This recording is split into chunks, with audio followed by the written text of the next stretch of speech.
Bom dia, igreja.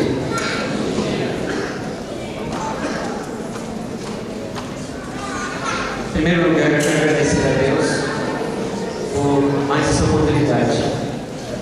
Hoje é um assunto especial, um tema importante. É o coração que pulsa na igreja. Trata-se do espírito de profecia. Gostaria de fazer uma pequena oração. Pedir a atenção dos irmãos e fazermos uma pequena oração. Maravilhoso. Que Teu Santo Espírito venha agora sobre nós. Que a Tua luz brilhe. Em nome de Jesus. Amém.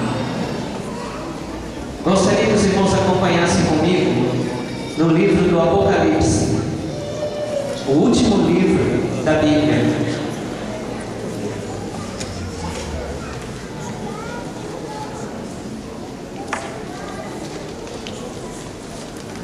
No livro do Apocalipse, no capítulo 21, a nossa meditação hoje é desde o versículo 17 até o versículo 21.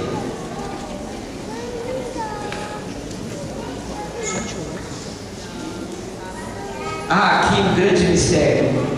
Gostaria que os irmãos atentassem, porque aqui nós estamos mexendo com o último livro inspirado da Bíblia.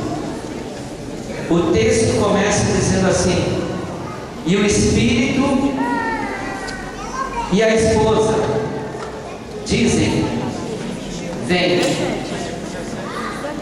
E quem ouve, diga: vem. E quem tem sede, venha. E quem quiser, tome de graça da água da vida.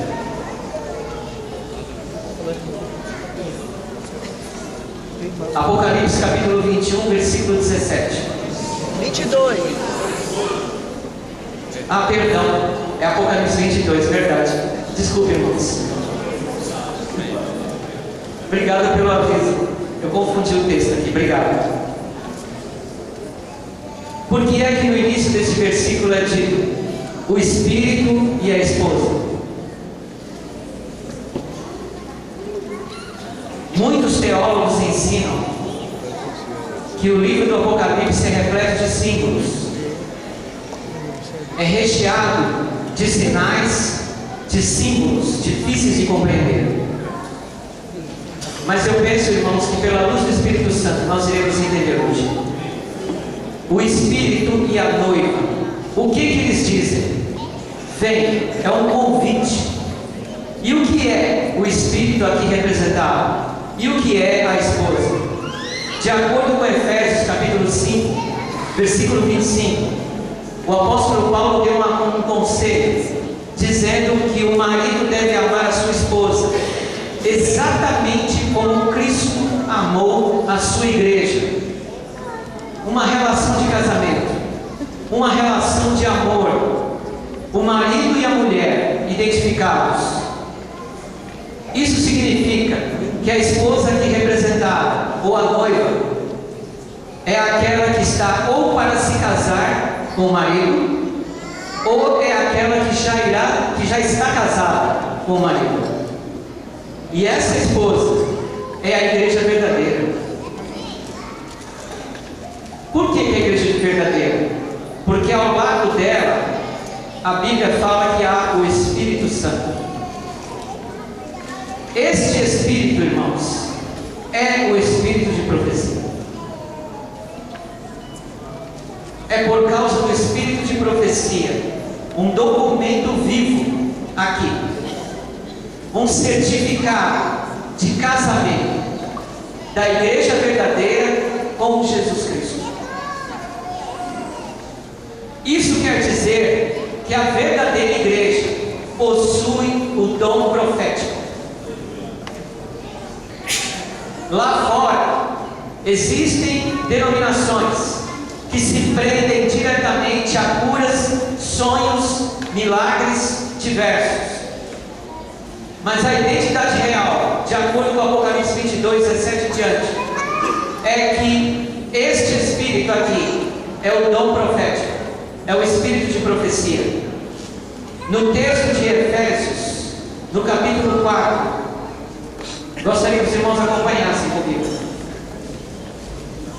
No versículo 2,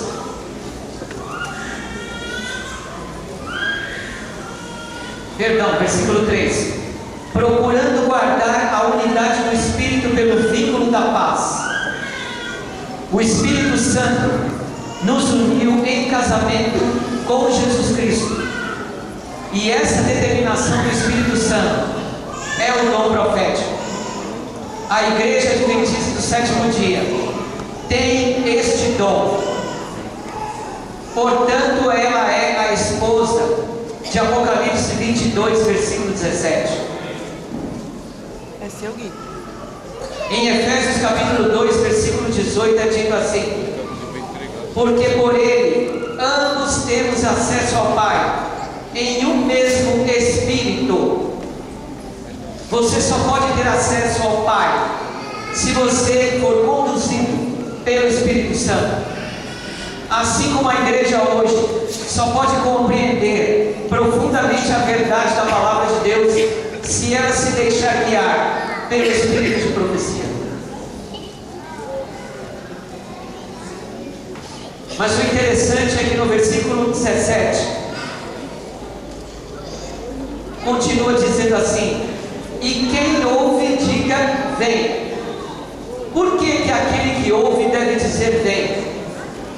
Porque o ouvir é o ouvir a palavra de Deus, e é pelo ouvir que é brotada a verdadeira fé. Existem denominações que apenas manifestam poderes, milagres, curas às vistas dos povos e das nações, e multidões enchem essas casas de igrejas. Mas o povo verdadeiro, que é a esposa, ela não está preocupada com isso. Ela está querendo apenas convidar o mundo lá fora a vir. E quem ouvir este chamado também deverá chamar para vir. E aquele que ouve é o verdadeiro convertido em Cristo Jesus, porque ele está preso a sinais, a manifestações visíveis, mas o seu coração está voltado para a voz do pastor. E quem tem sede, venha, e quem quiser, tome de graça da água da vida. No Apocalipse 21, agora é Apocalipse 21, versículo 6, Jesus disse o seguinte: e disse-me mais, está cumprido, eu sou o Alfa e o Ômega, o princípio e o fim.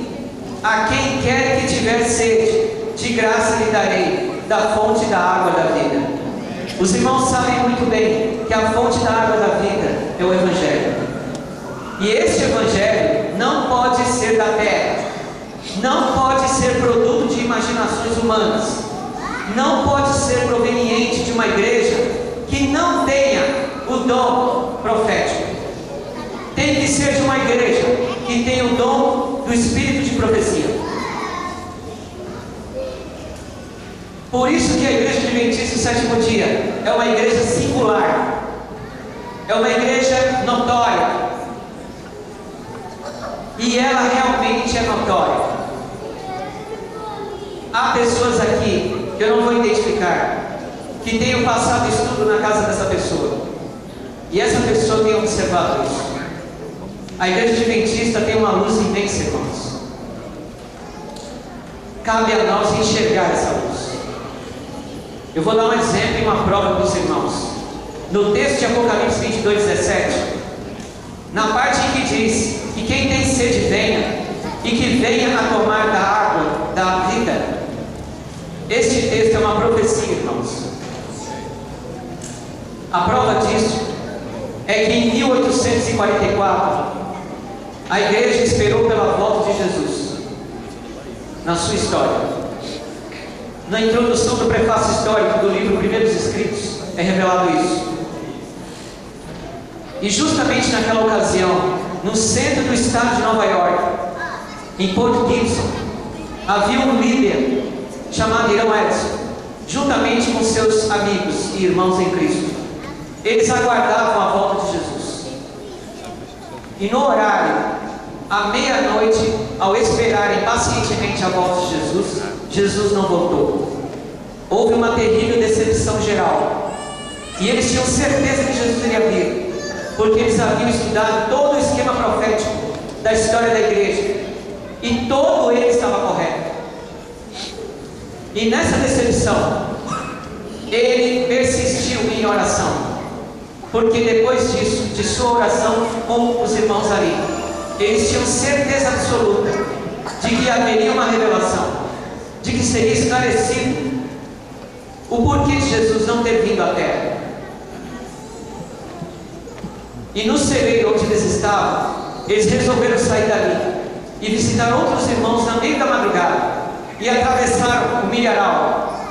E ali no meio do milharal, atravessando, caminhando, cansados, Irmão Edson sentiu alguém tocar em seu ombro. E de repente ele quis olhar para o céu. E ao olhar, ele viu os céus abertos. E na distância do espaço, ele viu Jesus dentro do santuário celestial, ministrando. E ele entendeu que Jesus não tinha vindo à terra, mas que ele tinha vindo do lugar santo para o lugar santíssimo do santuário celestial. Exatamente nessa ocasião, ele resolveu estudar as Escrituras, juntamente com o Dr. Henry e o professor Cruze. E nos estudos profundos da Bíblia, eles chegaram à conclusão de que havia um santuário no céu. Em 1847, o espírito de profecia, por meio de Ellen Harmon, ela disse assim, em abril de 1847: o Senhor mostrou-me em visão, faz mais de um ano, que o irmão Cruze tinha a verdadeira compreensão da purificação do santuário, e que era da vontade de Deus que o irmão Cruze escrevesse por extenso a visão que ele nos deu no Day-Star Extra, a 7 de fevereiro de 1846. Sinto-me perfeitamente autorizada pelo Senhor a recomendar esse extra a todo o santo. Isso está num livreto chamado Uma Palavra ao Pequeno Rebanho, na página 12. Quando a senhora White teve a visão, na página 54 até a página 56 dos primeiros escritos, a visão de Cristo passando do lugar santo para o Santíssimo, o lugar era tão imenso que Jesus teve que atravessar um carro de fogo. Os irmãos teriam uma ideia do que é o santuário no céu? Não seria tão gigante quanto o nosso universo? Será que estamos com a mente tão presa a pequenas coisas e estamos nos desligando do vasto conhecimento espiritual que há por trás da visão que a senhora White teve? No livro de Apocalipse 22:17, há um convite para a igreja de beber da água da vida. Nós sabemos que isso se trata do Evangelho, mas eu quero provar para os irmãos que este acontecimento que citei agora cumpriu-se profeticamente para a nossa igreja, e a profecia cumprida está num Cântico de Salmos, no capítulo 46.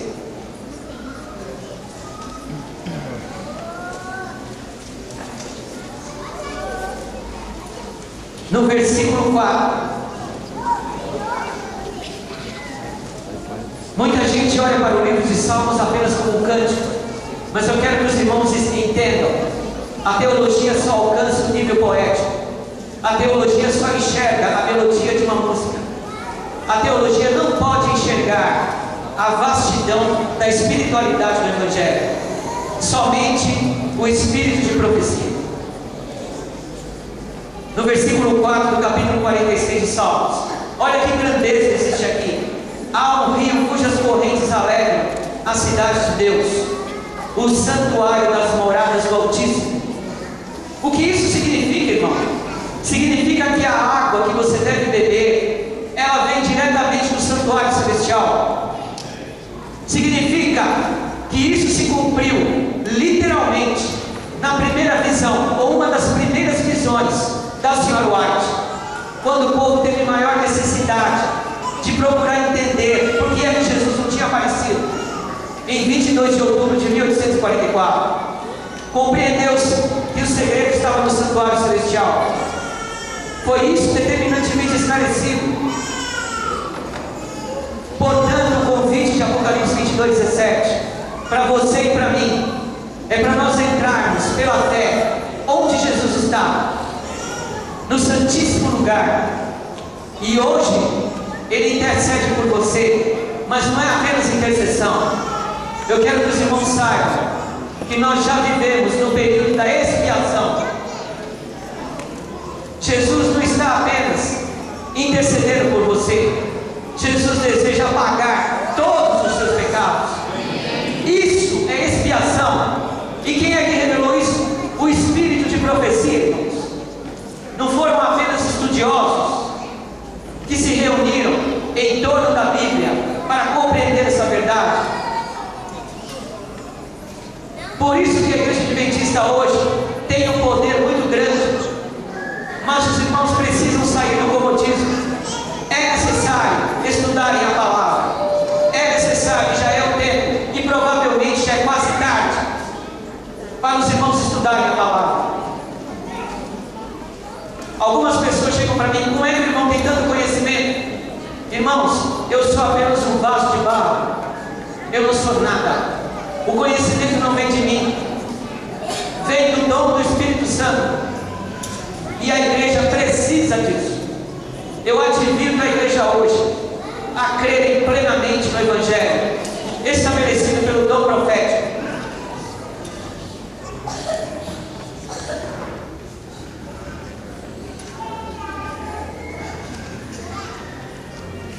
Em 1 Coríntios, no capítulo 2, versículos 13 e 14,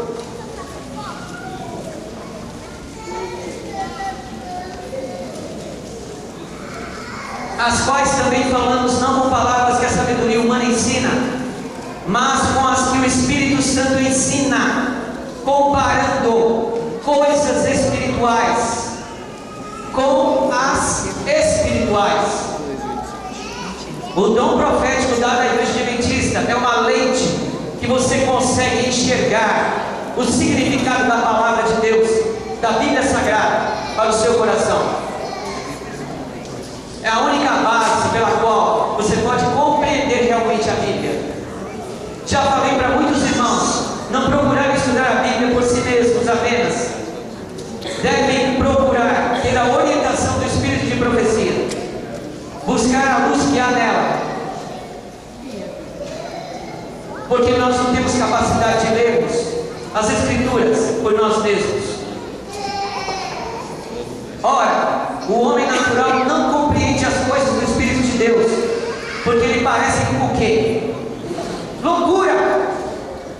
Como que pode existir um santuário maior do que o nosso planeta Terra, cujo próprio Cristo, de acordo com as páginas 55 do Primeiros Escritos e 56, o próprio Cristo teve que pegar um carro de fogo e atravessar do lugar santo para o Santíssimo? Quero que os irmãos olhem isso pela fé. Quando Jesus fez isso, Ele não fez apenas isso por você e por mim. Ele levou você para o trono de Deus. Isso significa vida eterna para cada um de vocês. Significa salvação. A Igreja Adventista tem essa revelação. Tem outro? Apocalipse capítulo 22, versículo 18. Porque eu testifico a todo aquele que ouvir as palavras da profecia deste livro, que se alguém lhes acrescentar alguma coisa, Deus fará vir sobre ele as pragas que estão escritas neste livro. Já vi pessoas lá fora dizerem para mim: o livro da irmã White não é um acréscimo à Bíblia? E agora? Para sabermos disso, a resposta está no próprio texto. Os irmãos sabiam? Como? Vamos olhar para o texto. Porque eu testifico a todo aquele que ouvir as palavras da profecia deste livro, que se alguém, agora uma pergunta, esse alguém é o homem ou é Deus? Como? Não é Deus. Graças a Deus. É o homem que não pode acrescentar nada além do que está na Bíblia. Agora Deus pode? Pode. Por isso que existe o dom profético. É por isso que está aqui nas minhas mãos o documento assinado pelo céu de que a igreja é a esposa de Cristo. Em 1 Coríntios capítulo 2,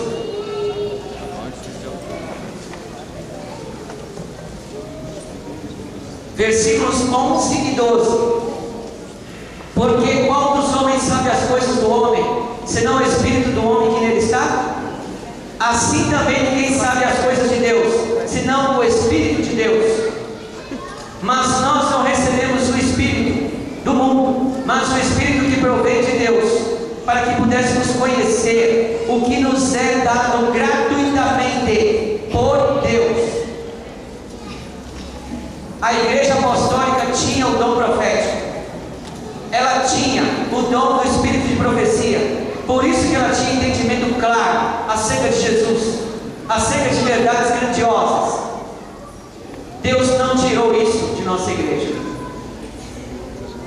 Existem igrejas lá fora que não possuem isso, mas a igreja adventista possui. E é uma determinação divina. É uma oportunidade para o povo buscar verdades profundas, deixar-se guiar pelo Espírito Santo para compreender as Escrituras. E qual é a importância, irmão, do dom profético?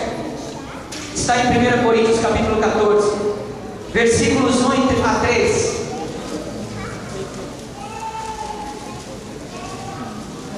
Segui o amor e procurai com zelo os dons espirituais, mas o que? Principalmente o de profetizar. Porque o que fala em língua desconhecida não fala aos homens, senão a Deus. Ele pode ter o dom de falar língua, mas ele pode não ser compreendido pelas pessoas. Ele pode falar um outro idioma e ninguém entendeu, só ele mesmo entende a si mesmo. Por isso que ele precisa do dom profético, porque ninguém o entende e em espírito fala mistérios.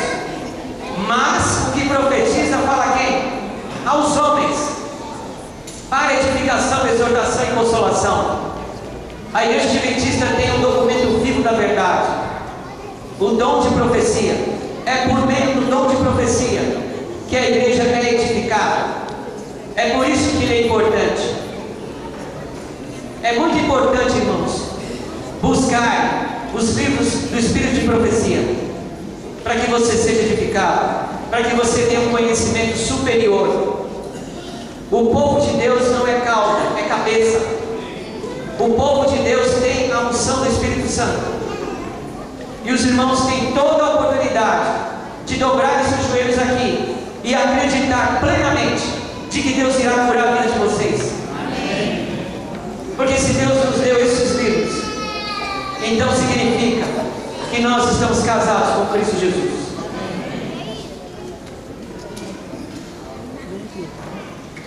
Em Provérbios capítulo 29, versículo 18. Existem pessoas que não creem no Espírito de profecia, mas há uma advertência para você. Essa advertência está aqui. Não havendo profecia, o povo se corrompe, o povo perece. Se você, meu amigo, minha amiga, não crê no Espírito de profecia dado por Deus, você está morrendo espiritualmente. Você não está entendendo nada do que é passado nas lições de escola sabatina. Você não está entendendo nada do que é pregado na igreja. Você não está entendendo nada do que tudo que pode acontecer, de cada linha escrita pela palavra. está entendendo. E este é o auto-engano. Até isso nós somos enganados. Por isso que precisamos do dom profético de Deus. Na verdade, é o olho da igreja. Mas uma coisa precisa ser esclarecida. Como que o dom profético se manifesta? Vou mostrar aqui uma característica bem simples. Algumas pessoas conhecem. No livro de Números, capítulo 24, versículos 1 a 4. Aqui é a história de Balaão. Balaão, ele queria amaldiçoar o povo de Israel, porque ele ia ganhar muitas riquezas com o rei Balaque, rei de Moabe.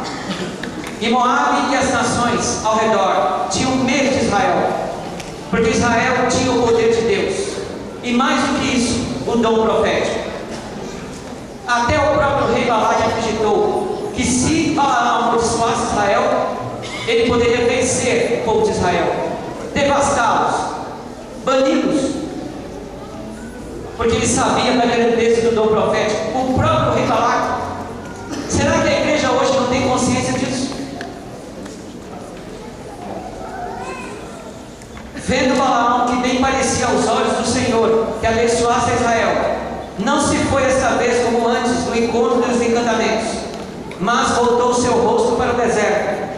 E levantando Balaão os seus olhos, e vendo a Israel, que estava acampado segundo as suas tribos, veio sobre ele quem? O Espírito de Deus, o Espírito de profecia, o Espírito que está com a esposa hoje, que é a nossa igreja, e proferiu a sua parábola e disse: fala, Balaão, filho de Beor, e fala o homem de olhos abertos.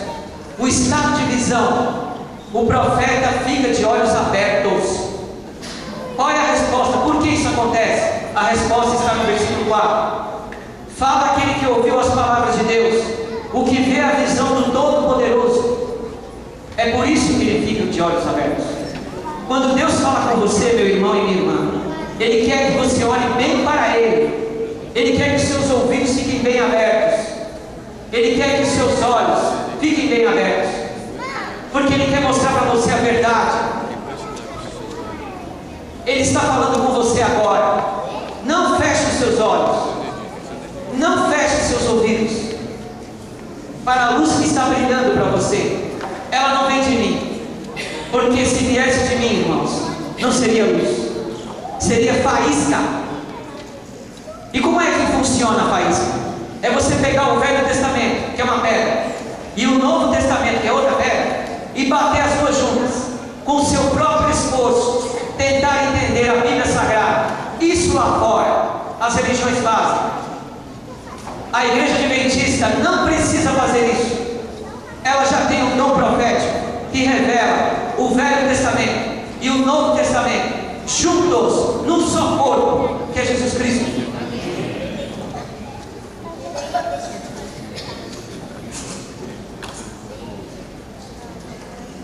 Um exemplo disso, Mateus capítulo 13, versículo 15.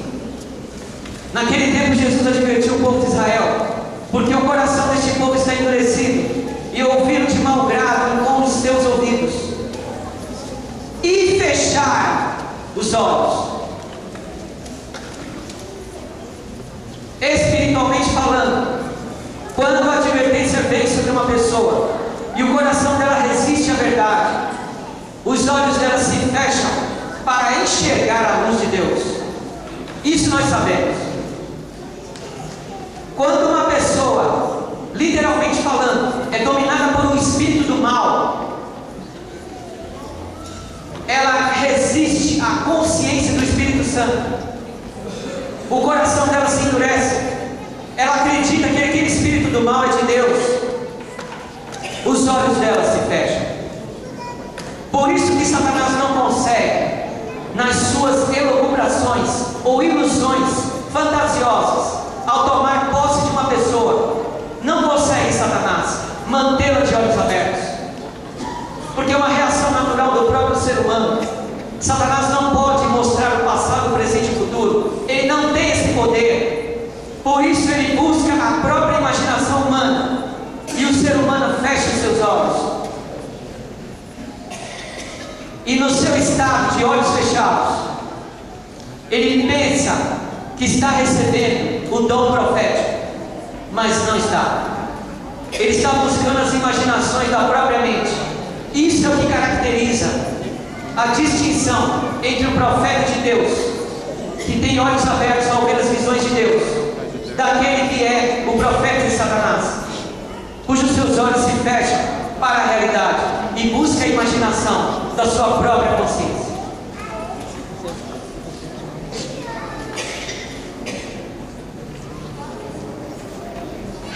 E ouçam com os ouvidos, e compreendam com o coração, e se convertam e obscurem. Muitas vezes a senhora White ficava doente. Todas essas vezes que ela ficava doente, quando ela tinha a visão de Deus, testemunhas ao redor dela verificavam que após a visão que ela tinha, ela estava restabelecida, estava curada. Não conheço nenhum pai de santo, não conheço nenhum pastor pentecostal que tenha recebido tais coisas, tenha ficado curado de suas doenças particulares. Não é conhecido isso, porque na realidade isso não acontece. Satanás não sabe fazer isso. O máximo que Satanás pode fazer é curar um organismo no seu estado físico, mas as juntas e medulas da alma, Satanás não sabe curar. Ele não tem esse poder. Testemunho Select, volume 1, página 121, a senhora White fala que Deus limitou o poder de Satanás, porque Satanás perdeu a guerra diante da cruz de Cristo.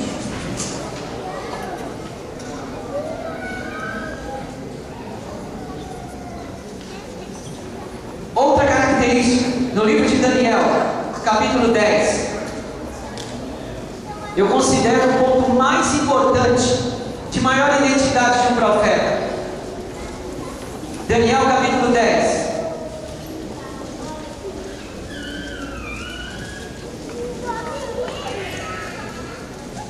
versículos 16 e 17. E eis que alguém semelhante aos filhos dos homens tocou-me os lábios. Então abri a minha boca e falei, dizendo àquele que estava em pé diante de mim: Senhor meu, por causa da visão sobrevieram-me dores e não me ficou força alguma. O indivíduo ele perde as forças e ele cai, assim como aconteceu com o profeta Balaão, mas os olhos se mantêm abertos. E por que é que ele cai? Porque ele está diante da glória de Deus. O homem não pode se exaltar diante do trono da glória. A justiça humana é lançada no pó. Isso molda o caráter. Isso é forte, porque é a justiça de Deus. Versículo 17. Como pois pode o servo do meu Senhor falar com o meu Senhor? Porque quanto a mim, desde agora não resta força em mim, e nem fôlego ficou em mim. O profeta de Deus, ao receber a unção do Espírito, ele não respira, ele fica sem respirar. E por que isso acontece, irmão?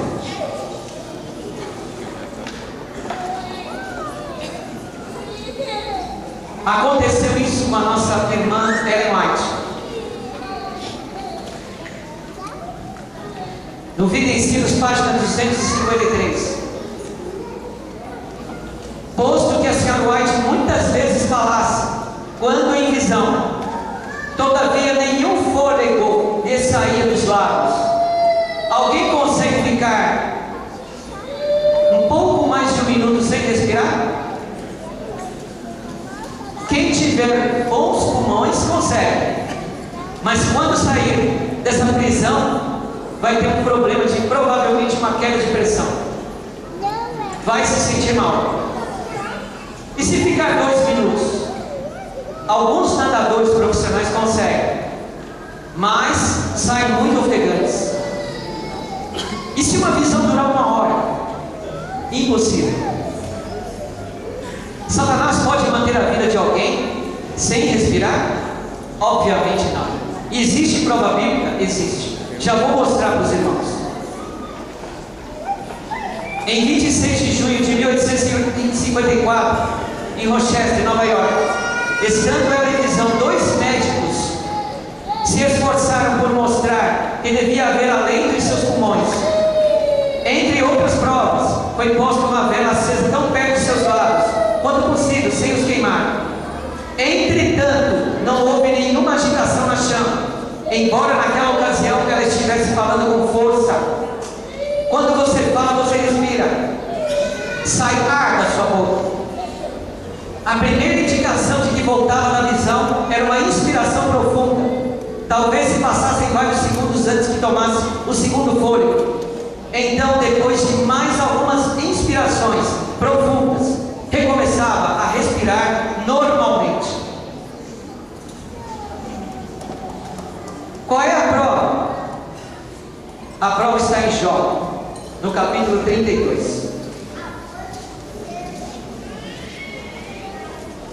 Eu considero esse estado de visão da senhora White a maior identidade de que ela realmente foi inspirada pelo poder e majestade de Deus. Jó capítulo 32, versículo 8. Na verdade, essa é a conclusão de Jó, há um espírito no homem, e a inspiração do Todo-Poderoso o faz o quê? Entendido, sábio. O que é a inspiração? Pegue o dicionário. A palavra inspiração significa sopro. O sopro de Deus veio sobre o profeta. Por isso que o profeta não respira mais esse ar nojento, poluído. Ele respira a majestade da virtude de Deus. Isso, irmãos, é simplesmente maravilhoso. Há alguns relatos em que quando ela tinha visão, ela ficava fazendo gestos simples e de pé, e pessoas tentavam segurá-la, não conseguiam deter simples gestos das mãos dela, enquanto ela tinha a visão. Não conseguiam segurá-la, porque uma força excomunal impedia, e ela tinha a situação de estar entre 2 mundos. O mundo nosso de pecado, que nós bem conhecemos, e o mundo de Deus, onde ela podia ver o quê? Ela disse na página 286, Testemunhos Celestes volume 2, que quando ela tinha visões, ela enxergava o presente, o passado e o futuro. Ela via tudo isso ao mesmo tempo. Satanás não pode ocupar tempos diferentes ao mesmo tempo. Satanás não é onipresente. Satanás não tem esse poder. Isso veio de Deus. Que isso sirva de testemunho a todos os irmãos, e que seja de testemunho a todas as nações, porque essa é a luz do terceiro anjo.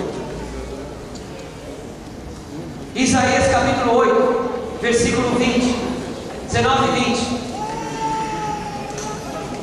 Como que acontece com o profeta, falso profeta, que recebe o espírito de Satanás? Olha o estado como ele fica. Quando, pois, vos disserem, consultai os que têm espíritos familiares e os adivinhos, que chiureiam e murmuram. A palavra chiurear significa gojear. Não esclareceu. O que é gojear? Gojear é um som melodioso. Só que tem um problema. Esse som melodioso, ele é trinado. Trinado. O que é ser trinado? Significa que ele fica entre 2 tons. O tom meio baixo e o tom mais alto. E nessa sequência, feita pela boca daquele que recebe o espírito do mal, ele não sai das repetições. Ele continua nas repetições. Isso deturpa o cérebro, fragiliza a inteligência e tira da pessoa o domínio próprio. Não provém de Deus. E murmurar é falar sorrateiramente, falar baixo. Porventura não consultará o povo ao seu Deus? A favor dos vivos, consultar-se-á os mortos? É exatamente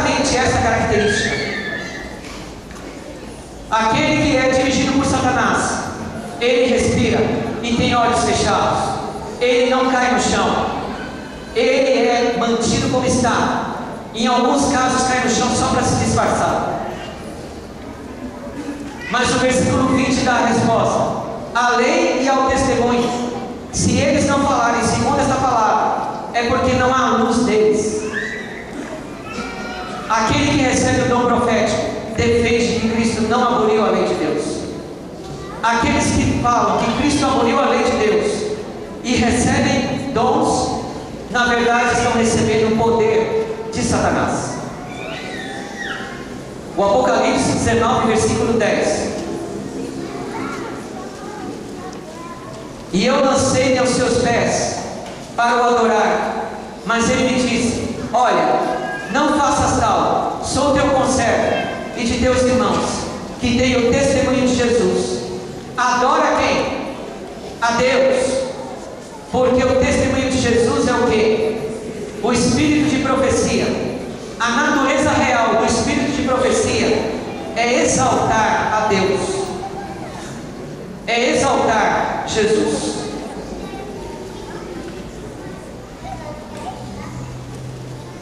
Não é espírito de familiares que exaltam pessoas que já morreram, mas é o espírito de Jesus, aquele que morreu, mas ressuscitou por você. Versículo 19: e se alguém tirar quaisquer palavras do livro desta profecia, do capítulo 22 de Apocalipse, e se alguém tirar quaisquer palavras do livro dessa profecia, Deus tirará sua parte do livro da vida e da cidade santa e das coisas que estão escritas neste livro. O que significa reduzir a palavra de Deus? Significa Mateus capítulo 7, versículo 15. Significa este texto. Mateus capítulo 7, versículo 15. Jesus nos dá um conselho: acautelai-vos, porém, dos falsos profetas, que vêm até vós vestidos como ovelhas, mas interiormente são lobos devoradores. Isto é diminuir a palavra de Deus? Sim. Por quê? O que é o falso profeta? É aquele que não está vestido completamente de Jesus. Ele aceita um Jesus parcial, portanto diminui a glória de Jesus. Esse é o primeiro ponto. E o segundo ponto é a intenção do falso profeta. E qual é? É destruir quem? A ovelha. E o que é destruir a ovelha? É matar. E matar é uma transgressão direta da lei de Deus. É uma anulação que é feita contra a lei de Deus. Isso quer dizer que o falso profeta ensina que a lei de Deus não é mais necessária. Ensina que a lei de Deus já foi abolida. Não existe mais necessidade da lei de Deus. Este é o falso profeta. Este diminui a palavra de Deus, de acordo com Apocalipse 22, 19. Este certamente irá pagar o preço na condenação, se não se arrepender.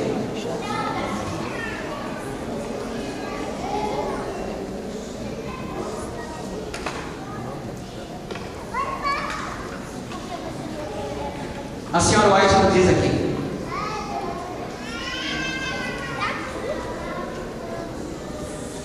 os testemunhos não são para apoucar a palavra de Deus, ou seja, reduzi-la, diminuí-la, obliterar a luz da palavra de Deus, mas para exaltá-la e atrair para ela os espíritos, para que a bela simplicidade da verdade impressione a todos.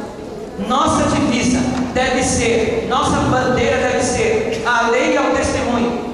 Se eles não falarem segundo essa palavra, é porque não tem iluminação. Temos a Bíblia cheia da mais preciosa verdade. Ela contém o alfa e o ômega do conhecimento. O espírito de profecia exalta a palavra de Deus. Portanto, não a reduz. Somente aquele que é falso pastor ou falso profeta. Apocalipse 22, versículo 20. Aquele que testifica estas coisas diz o quê? Certamente o quê? Cedo vem. Amém. Ora vem, Senhor Jesus. Quem é que deseja aqui que Jesus venha logo? Por que poucas mãos se levantaram?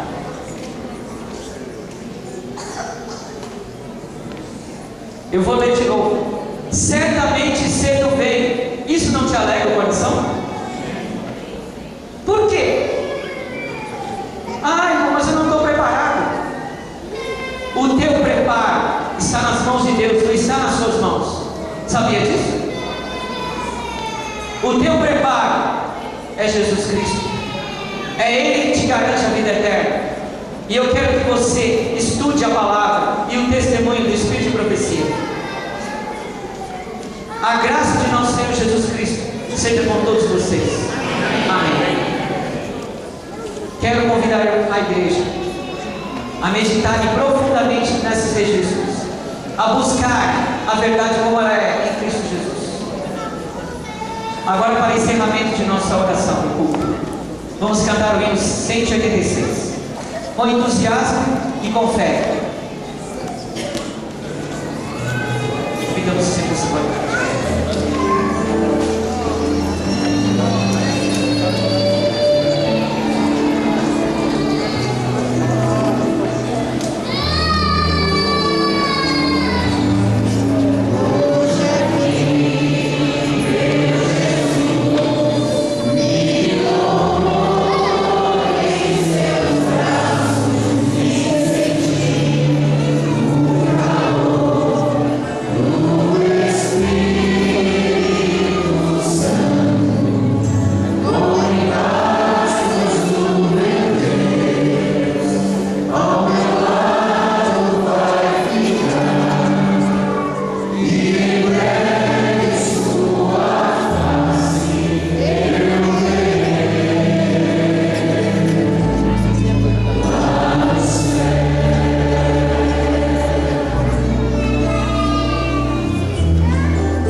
Tu és maravilhoso demais e o nosso coração está feliz contigo.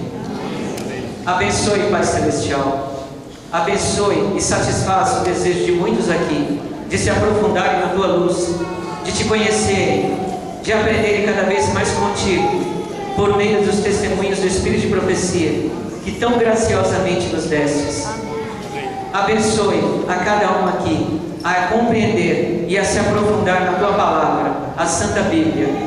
Em Cristo Jesus nos entregamos e Te somos gratos por todas as Tuas bênçãos. Amém. Amém. Feliz sábado para todos.